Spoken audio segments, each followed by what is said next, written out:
Tudo começou quando eu era criança. Uma vez a gente gravou o desenho da Alice, que não era o da Walt Disney, mas o do Hanna-Barbera, que é uma versão diferente, que a Alice, ao invés de cair na toca do coelho, ela cai dentro da televisão, encontra Fred Flintstone, mistura com referências de Mágico de Oz. Então era um universo assim bem pós-moderno, vamos dizer assim, de misturas de referências, de personagens de diferentes histórias. E eu era encantada com esse desenho e assisti muitas e muitas vezes. E aquela referência ficou muito marcada em mim.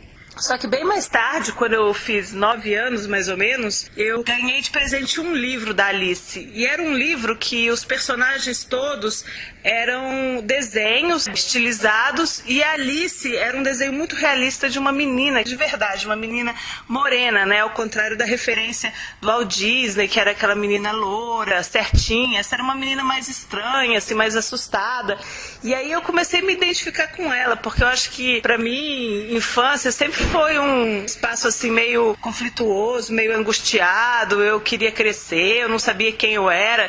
E eu comecei a perceber que a Alice também era assim.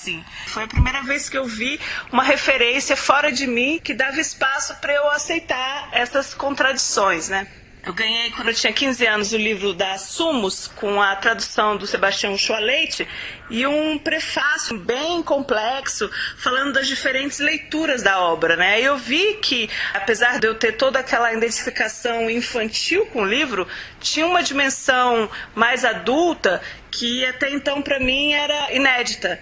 E aí eu comecei a estudar sobre os aspectos psicanalíticos, filosóficos. A história do livro é também muito fascinante, né? Porque o livro surgiu como uma história oral, né? A história da Alice foi contada pelo autor para uma Alice real, né? Uma menina que ele conhecia, admirava e adorava, num passeio de barco com as suas irmãs na Inglaterra vitoriana.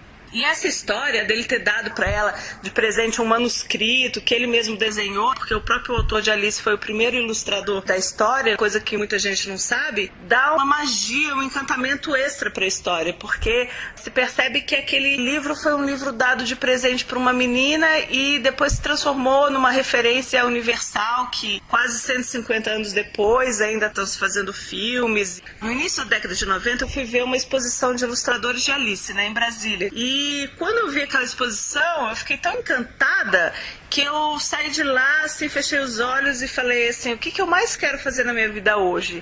Ilustrar os livros de Alice. E comecei, né, a me envolver e a estudar e comprar edições, né? E aí eu comecei a colecionar e pesquisar as diferentes ilustrações da obra, né? E começar a tentar entender esse universo, né? Por que essa obra tinha sido tão ilustrada? Eu fiz a Alice inspirada na cena que ela encontra com a lagarta, que pergunta para ela quem ela é e ela não sabe responder depois de ter se transformado tantas vezes naquele dia. Ela come então 2 pedaços do cogumelo. No primeiro pedaço, sua cabeça vai parar nos pés. No segundo, seu pescoço se estica como uma serpente e ela vai parar nas nuvens e encontra uma pomba com quem tem conversas muito irônicas e nonsense. Aqui eu pensei a própria Alice sendo um narguilé, uma máquina de transformações entre símbolos que fazem parte do universo da obra, como chaves, cartas e lágrimas.